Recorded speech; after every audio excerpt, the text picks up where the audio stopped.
नमस्कार मित्रांनो, तुम्हाला माहीत असेल दिल्लीतील आंदोलन आता प्रत्येक ठिकाणी घराघरात त्याची धग पोचत आहे. नीट एक्झाममध्ये जो गैरव्यवहार झाला त्याच्यानंतर ती रद्द झाली, त्याच्यानंतर पुन्हा एक्झाम झाली. मात्र संबंधित मंत्र्याने त्यामुळे राजीनामा द्यावा ह्या मागणीसाठी कॉकरोच जनता पार्टीने हे आंदोलन चालू केलं होतं. त्या आंदोलनामध्ये सोनम वांगचुक हे सामाजिक कार्यकर्ते आहेत, तसेच लडाखसाठी कार्य करणारे एक अतिशय छान असं कार्य करतात ते कार्यकर्ते आहेत. त्यांना अटक झाली. त्याच्यानंतर पोलिसांनी जो मार्च चालू होता त्या मार्चवर लाठीमार केली. काही ठिकाणच्या व्हिडिओनुसार पोलिसांवरची वाहनं देखील तोडफोड करण्याचं वृत्त आहे.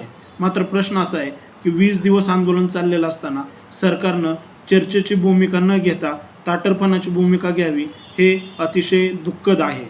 कारण ज्या देशात आपण राहतो तो देश लोकशाही मूल्यांना मानणारा आहे आणि आपल्या देशाकडं जगाचं एक वेगळं लक्ष असतं की भारत हा लोकशाही तत्वांचं पालन करणारा देश. मात्र लोकशाही देशामध्ये लोकशाहीची तत्त्व किती तुडवली जात आहे याचं तुम्ही मृत्यूमंत उदाहरण आता बघितलं असेल. नुकताच मुंबई येथील एका पोलिसाचा व्हिडिओ व्हायरल होत आहे. संबंधित पोलीस प्रशासकीय कर्तव्यावर असताना विद्यार्थ्यांना धमकी देत आहे की मी तुमच्या खिशामध्ये 50 ग्रॅमच्या पुड्या ठेवील आणि तुम्हाला त्याच्यावर जामीन देखील भेटणार नाही.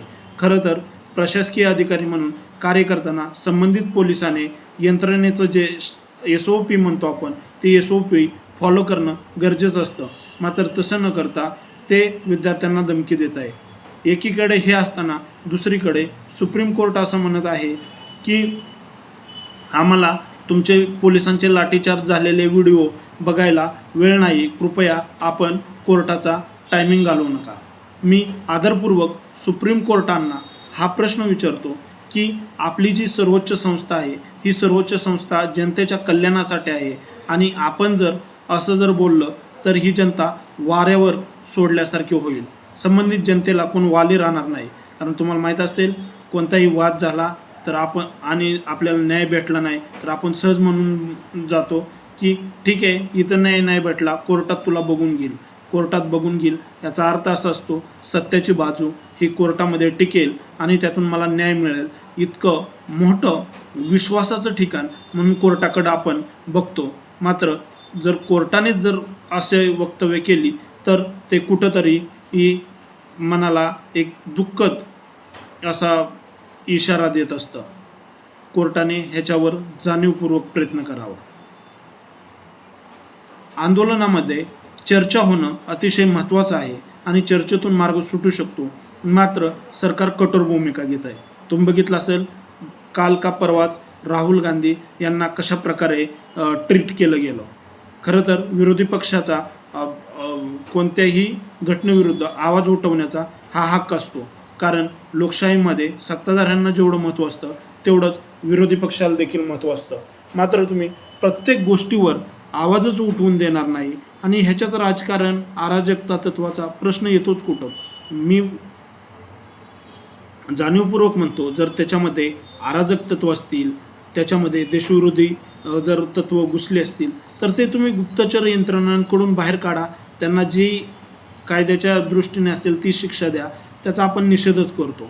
मात्र जे विद्यार्थी शांततापूर्वक आंदोलन करतात, विरोधी पक्ष नेते शांततापूर्वक आंदोलन करतात, अशा वेळी आपण त्याच्यावर लाठीचार्ज करणार, लाठीमार करणार, आंदोलन दडपून टाकण्याचा प्रयत्न करणार हे कुठंतरी न पटण्यासारखं आहे. संबंधित आंदोलनाची तीव्रता दिवसेंदिवस वाढत असताना शिक्षण मंत्र्यांचा राजीनामा हा ते दोषी आहेत म्हणून नाही तर एक नैतिकता म्हणून संबंधित घटनेची निपक्षपातीपणे चौकशी व्हावी ह्यासाठी असतो. मात्र आता सांगणार कोण, ऐकणार कोण ह्या गोष्टी खूप महत्त्वाच्या आहेत. बरेचसे लोक असं म्हणतात की पोलिसांच्या गाड्या फोडल्या गेल्या, पोलिसांवर हल्ले झाले. त्याचा मी निषेधच करतो आणि ते ज्या ज्या ठिकाणी झाले, ज्या ज्या व्यक्तींनी केलं त्यांच्यावर कारवाईच व्हावी. मात्र जे निष्कलंक होते, जे शांततेत आंदोलन करत होते त्यांची देखील डोकी फोडली गेली. मग त्यांची ज्यांनी डोकी फोडली त्यांच्यावर कारवाई होणार का? त्या ठिकाणी जे विदाऊट लेबलिंगचे पोलीस होते असं म्हटलं जातं आहे, त्यांची सखोल चौकशी होणार का, ह्या गोष्टी पण कुठेतरी आपण बघितल्या पाहिजेत. तुम्हाला काय वाटतं नक्की सांगा, कमेंट करा, सबस्क्राईब करा, लाईक करा.